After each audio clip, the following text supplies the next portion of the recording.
Coucou tout le monde, c'est Marie-Laure de l'ABC MBM. Alors aujourd'hui, on va faire la mise en pratique du premier tuto, comment confectionner un masque à 2 plis du modèle AFNOR avec la possibilité d'insérer un filtre et une tigette métallique pour pouvoir tenir le nez.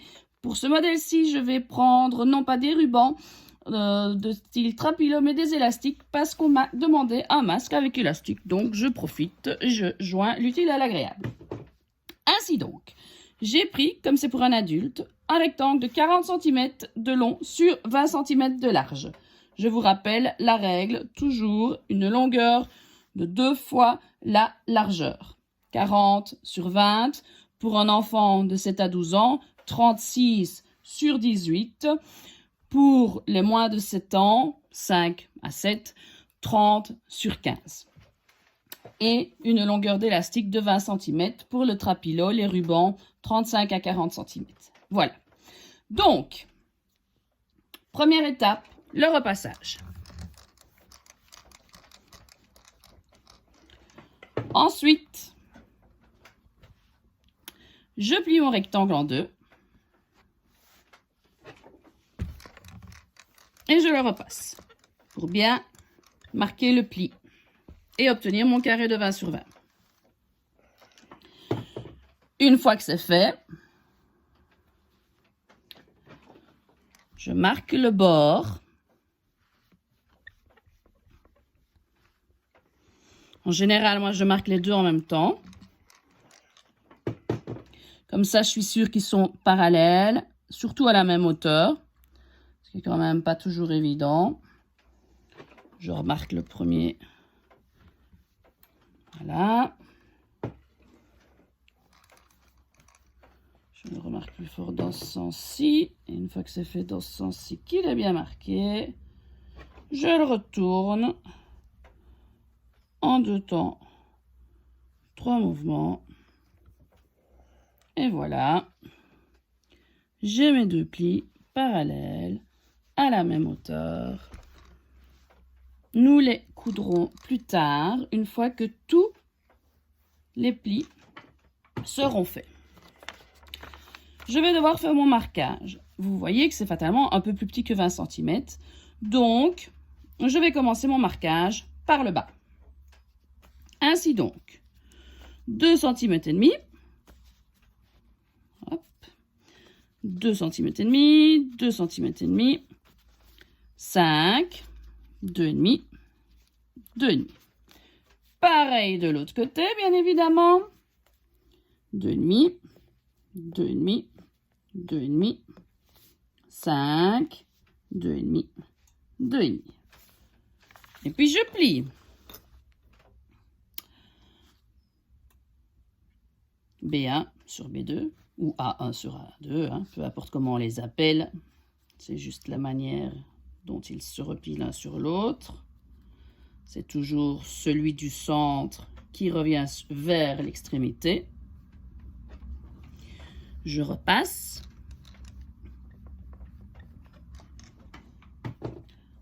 Ensuite, celui du centre qui revient vers l'extrémité. Avant de repasser celui-là, je vais m'assurer de l'autre côté que mes 2 plis sont bien, et c'est parfait, nickel, juxtaposés et non superposés, auquel cas j'ai un souci. Et alors, je dois réajuster mon pli. Mais ici, c'est parfait, je peux donc bien les repasser. Faites bien attention de ne pas vous brûler les doigts, surtout quand vous en faites plusieurs d'affilée, parce qu'à ce moment-là, bien évidemment, le fer est chaud et donc, parfois, ça brûle assez fort. Bon, là, notre masque prend quand même vachement bien forme. On peut déjà séparer. Je vais faire prendre la forme. Hop là, là. Voilà, voilà, comme ça. Comme ceci. Et on va commencer par coudre les bords. Je prends ma machine à coudre. Je prépare déjà mes petits ciseaux. Ça, ce sera donc la partie extérieure. N'oubliez pas, quand vous avez des motifs, comme ici mes petites chauves-souris, hein, fort d'actualité avec le coronavirus, c'est quand même plus agréable d'avoir des chauves-souris qui volent plutôt que des chauves-souris qui pendent. Donc bien veiller à avoir votre motif dans le bon sens. Sinon, c'est un peu dommage. Donc, la partie qui sera contre mon nez, là, je peux faire une ligne droite. N'oubliez pas, je commence ma phrase avec une majuscule, avant, arrière, avant, arrière. Et puis, je trace une ligne complète.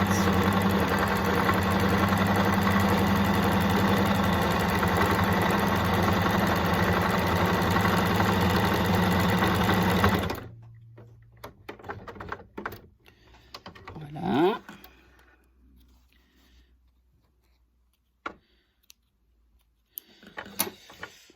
Ensuite, pour la partie qui sera vers l'extrémité, dans laquelle je vais insérer par la suite ma tige métallique, je vais laisser un trou ici. Je commence donc ma majuscule avant, arrière, avant, arrière. Je finis ma première phrase par un point, avant, arrière, avant, arrière. Je vais un peu plus loin. Je recommence une nouvelle phrase avec une majuscule. Avant, arrière, avant, arrière. Je continue. Mon point, avant, arrière, avant, arrière. Voilà. Bien évidemment, je coupe aussi ce fil-là. Alors oui, on peut couper les fils par là. Moi, personnellement, je ne le fais jamais parce que ça tire énormément de fils ici au bout. Ça marche pas nécessairement toujours. Donc, personnellement, j'évite. J'en profite pour passer ma tige métallique avant d'oublier. Ce serait dommage. Je vous avoue que ça m'est déjà arrivé et c'est assez embêtant. Voilà. Je repousse un petit peu.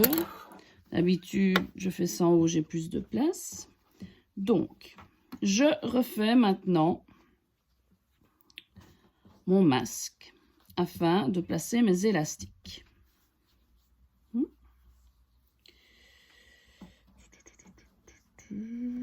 Hop, voilà. Donc, ici, nous avons l'avant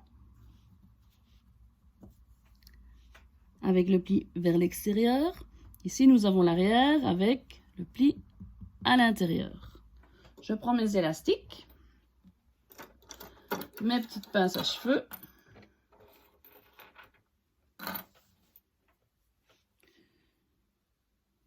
Hop.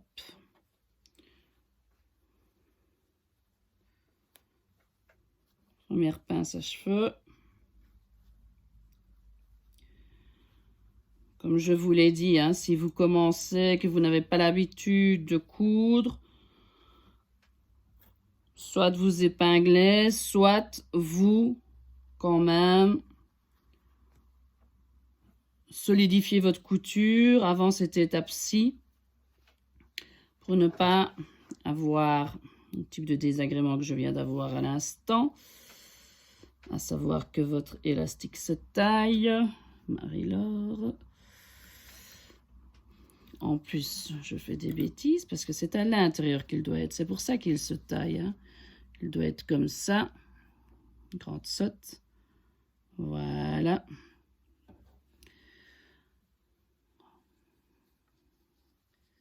Voilà, voilà. Là, il ne se taillera pas fatalement. Hop.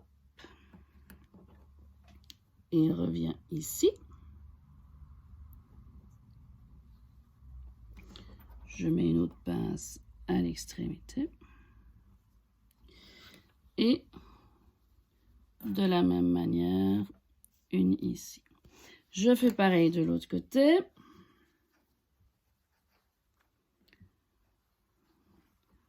Élastique au début.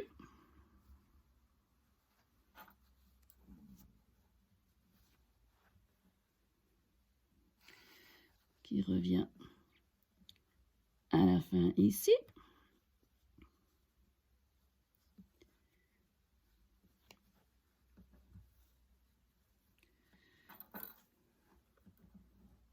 Ma pince à cheveux. Je vérifie que mes plis sont bien positionnés. Une fois que cela est fait,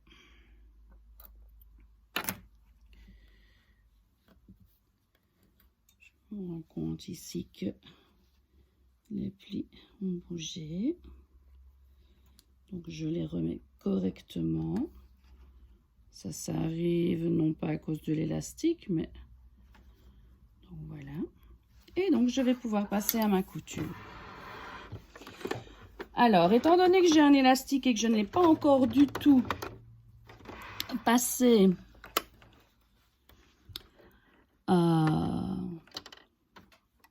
pour qu'il tienne, l'élastique bouge beaucoup plus qu'un ruban. Donc, je vais utiliser le point diagonal droit dont j'ai parlé dans mon premier tuto.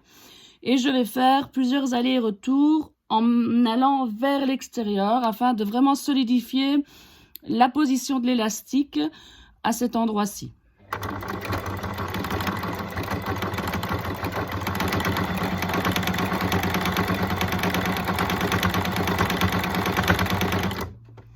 Voilà. Maintenant, je repasse en point droit traditionnel en repartant plus à l'extrémité et je vais venir tracer vraiment en ligne droite.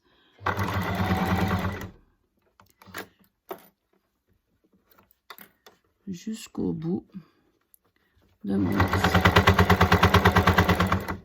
Le bruit c'est normal, c'est parce qu'il y a moins d'épaisseur à cet endroit-là et j'ai une grosse aiguille.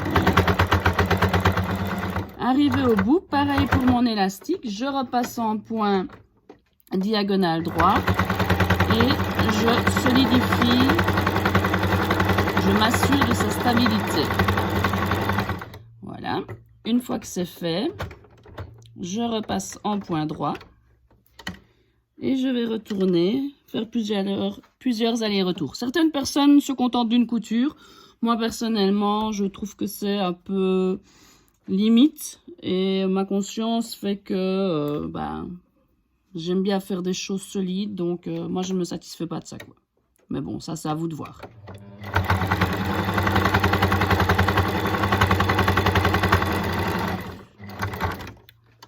Je reviens un peu entre les deux.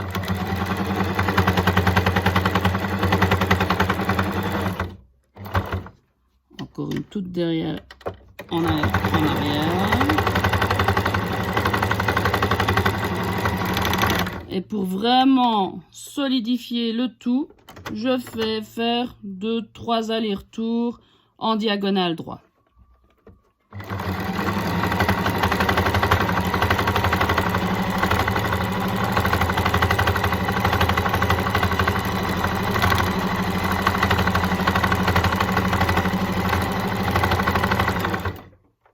En ayant fait la fin de ma phrase avant-arrière, avant-arrière. Voilà, là je suis vraiment sur une couture que je sais être solide. J'en ai la certitude. Je peux sans aucun souci donner ce masque à quelqu'un. J'ai la certitude qu'il sera solide. Je fais la même chose, bien évidemment, de l'autre côté. Parce que si j'ai ça que d'un côté, ça ne me sert à rien. Hein. Je n'aurais pas donné le masque. Donc, je fais la même chose de l'autre côté. Je commence par m'assurer la tenue de l'élastique en point diagonal droit. Comme je viens de finir par ce point-là, pas besoin de changer. On est toujours dans ce point-là. Je passe en point droit tout simplement. Hop.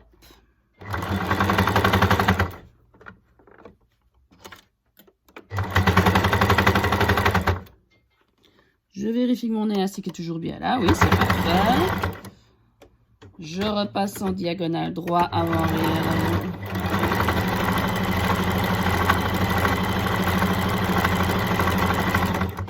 Voilà. Petit arrière arrière.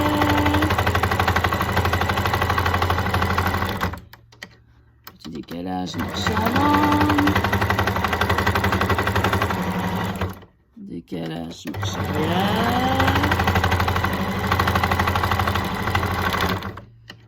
Décalage, diagonale droit en aller-retour.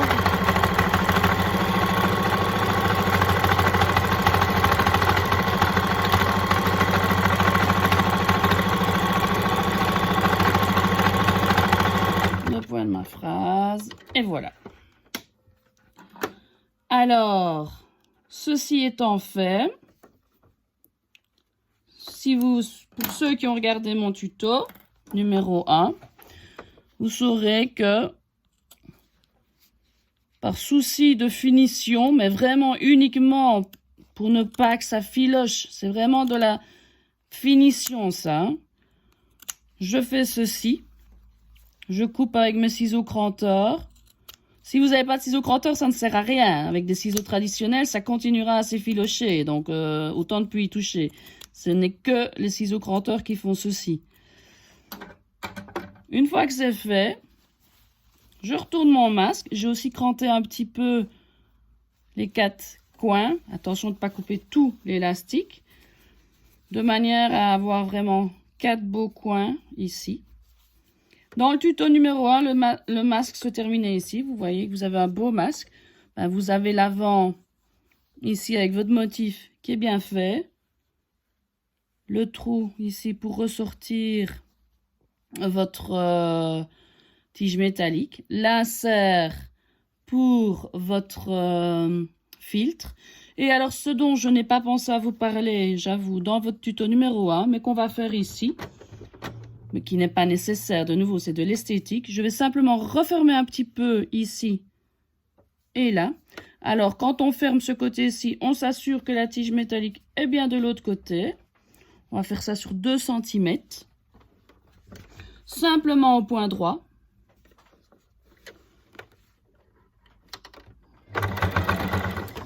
En mettant bien mes fils de l'autre côté. Voilà.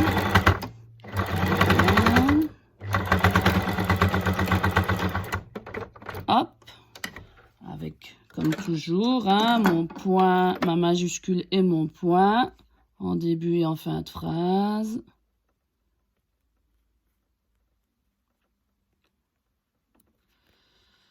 Voilà. Et puis, je refais passer ma tigette tout à fait à gauche ici. Comme ça, je suis sûre de ne pas la prendre. Je vais commencer plus ou moins ici. Ma majuscule. Puis tout droit. Mon point final. Et voilà, mon masque. À 2 plis. Avec insert pour filtre. Et tige métallique, selon le modèle AFNOR français, équivalent du modèle 3 plis du SPF, taille adulte, avec élastique, exactement même principe qu'avec ruban, sauf qu'on met des élastiques au lieu du trapilo. Et terminé, tout beau, tout prêt, lavable à 60 degrés ou plus, j'enlève ma tige métallique quand je le souhaite, je la remets quand je le souhaite, quand je le souhaite, pardon. Et voilà. À vos marques, prêts, cousez. Merci beaucoup.